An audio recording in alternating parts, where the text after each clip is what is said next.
Yeah, thank you very much for kind introduction, and it is a great honor to be here. So I'd like to talk about my science here, and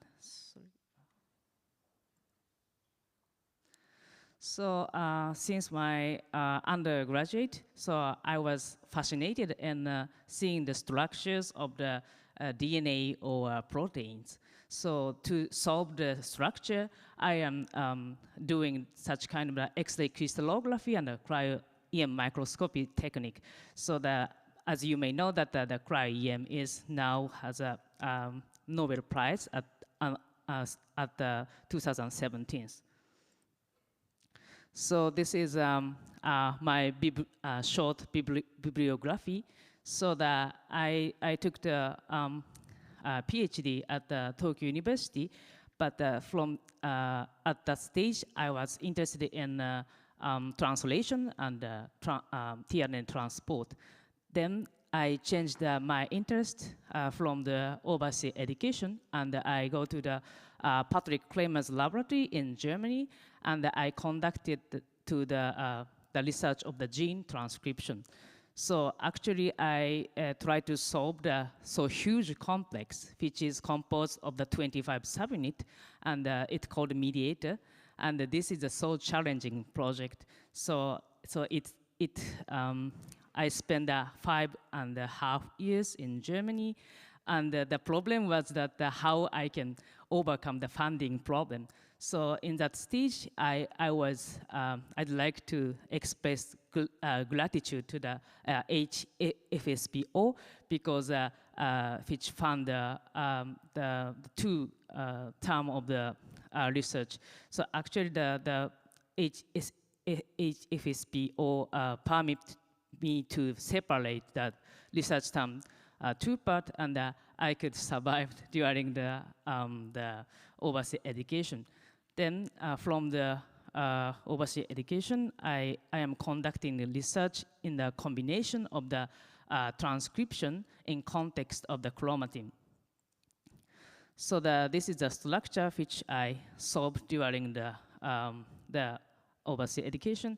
So the mediator complex is an important structure because it bridges between the enhancer region to the promoter region. That such kind of DNA looping structure actually regulates the transcription, so which is a synthesized blueprint of the protein for the human or many organisms. So the major challenging point was that how I can manage to get the proteins. So during that time, I created a 16 subunit protein purification system.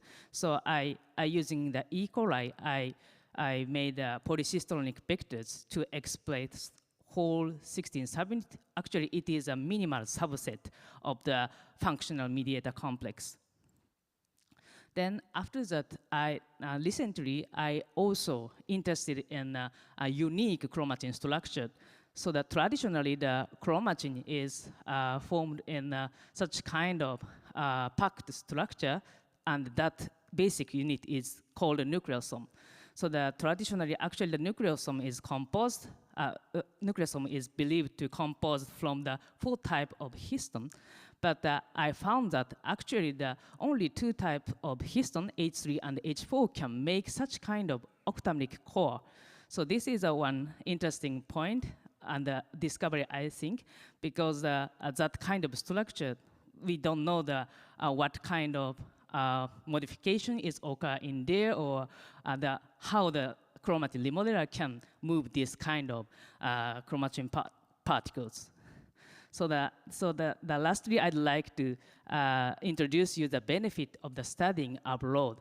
So actually, during the overseas education, I could attend the 63rd Lindau Nobel Laureate meeting, and I could have a great network with a young scientist, and I also have a chance to talk to the Nobel laureate in there.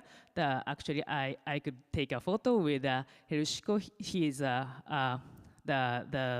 ubiquitin derived protein protein digestion research, and he's the great man in NMR development. And so I also have a great chance to organize a conference in Germany. So thank you very much for your kind attention.